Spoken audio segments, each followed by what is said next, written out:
Di video kali ini saya udah mencatat beberapa hal yang mungkin cukup basic banget ya, tentang bagaimana melakukan research produk gitu. Alright, first thing first, Anda harus tahu Anda mau main di market apa. Jadi Anda tentuin dulu Anda sukanya di market apa. Apakah Anda mau market skincare kayak, ataukah Anda mau market yang lain, suplemen, fitness, kemudian fashion, kemudian edukasi, apa, atau anak kecil, toys, apa yang mau Anda cari itu, apa yang niche apa dulu, satu gitu. Jadi jangan kayak saya mau research produk tapi nggak pernah research, kayak ya cuma lihat-lihat aja, browsing habis itu nonton YouTube selesai, nggak jadi research lagi, dan hari demi hari Anda nggak pernah nemu produk yang Anda jual. Percuma kan kalau kayak gitu ngomongnya doang yang kita mau research produk. Oke, so what is the niche? Itu pertama. Kedua, trending nggak niche-nya? Niche-nya ini lagi naik nggak? Kalau sekarang Anda memilih kayak oke, saya mau jualan beras karena semua orang jualan beras, karena semua orang makan beras, tepatnya makan nasi gitu ya, maksudnya makan nasi gitu kan. Tapi apakah trendingnya itu kencang banget? Apakah kira-kira Anda bisa menawarkan sesuatu yang membuat nilai atau marginnya lebih tinggi gitu? Anda bisa ngapain di situ? Atau Anda cuma asal masuk aja di red ocean kayak begitu?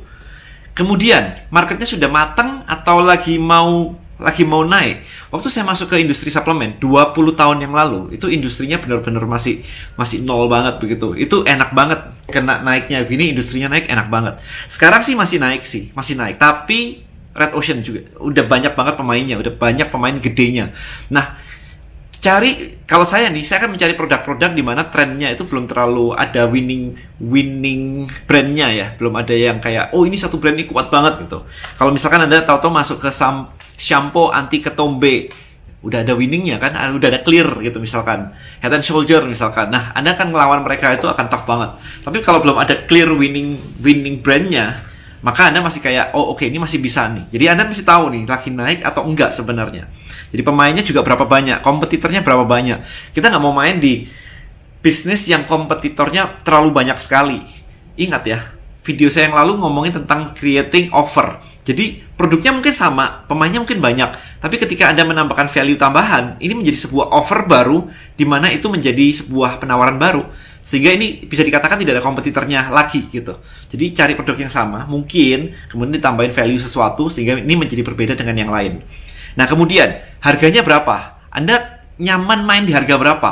Apakah Anda nyaman main di angka kira-kira 20.000 atau yang 100.000? Atau Anda nyaman main di angka miliaran, misalkan Anda jual apartemen kayak begini ya, miliaran begitu. So, yang mana yang Anda suka? Yang mana yang Anda merasa nyaman? Jadi nggak harus ngikutin yang oke, ini mainnya gede, ini mainnya kecil gitu ya. Itu juga salah satu pertimbangan. Nah, tapi ingat bahwa ketika Anda main digital marketing, ada harga di bawah, di mana kalau Anda lebih murah dari itu, Anda tidak akan bisa menggunakan digital marketing dengan optimal. Why? Karena Anda harus spend iklan. Anda harus spend budget iklan. Sehingga kalau Anda mainnya di jualan eceran dengan profit margin 1.000-2.000 rupiah gitu, kagak bisa pakai iklan. Udah jelas kagak bisa gitu ya. Jadi harus ada strategi khusus. Ya mungkin bisa dengan strategi khusus, tapi nggak bisa secara biasa upload kemudian orang beli gitu.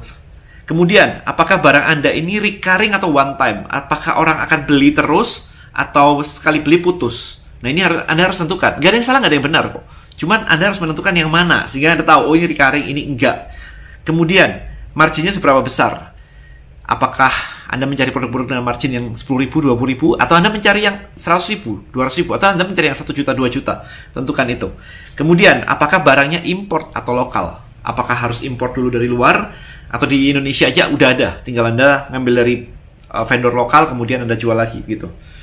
Apakah brand orang lain yang Anda resell, ataukah Anda buat brand sendiri? Itu juga nggak ada yang salah. Jadi Anda bisa resell dulu. Jadi resell untuk membuktikan bahwa Anda bisa berjualan, Anda mengasah skill jualan, Anda mengenali market. Habis itu kalau misalkan Anda mau bikin brand sendiri, juga nggak ada yang salah gitu. Jadi Anda sudah punya marketnya, habis itu baru buat brand sendiri. Nah, kemudian dari situ jadi ada pertanyaan, modal awalnya seberapa besar? Kalau Anda berjualan dengan brand orang lain, tentunya lebih kecil modalnya daripada Anda berjualan dengan brand sendiri, di mana Anda harus ada minimum order, beli barang dari pabriknya juga banyak, ya kan? Nah, ini juga terkait dengan pertanyaan terakhir, yaitu apakah Anda mau dropship atau stok? Kalau dropship barang orang lain, ya itu jelas lebih murah, karena Anda nggak ada modal apapun untuk stok. Ya tetap Anda butuh modal sih untuk ngiklan dan sebagainya, untuk bikin website, untuk bikin yang lain-lain. Tapi at least Anda nggak macet ada stok 100 juta, 200 juta di gudang Anda yang Anda nggak bisa keluarin. So, itu enaknya dropship.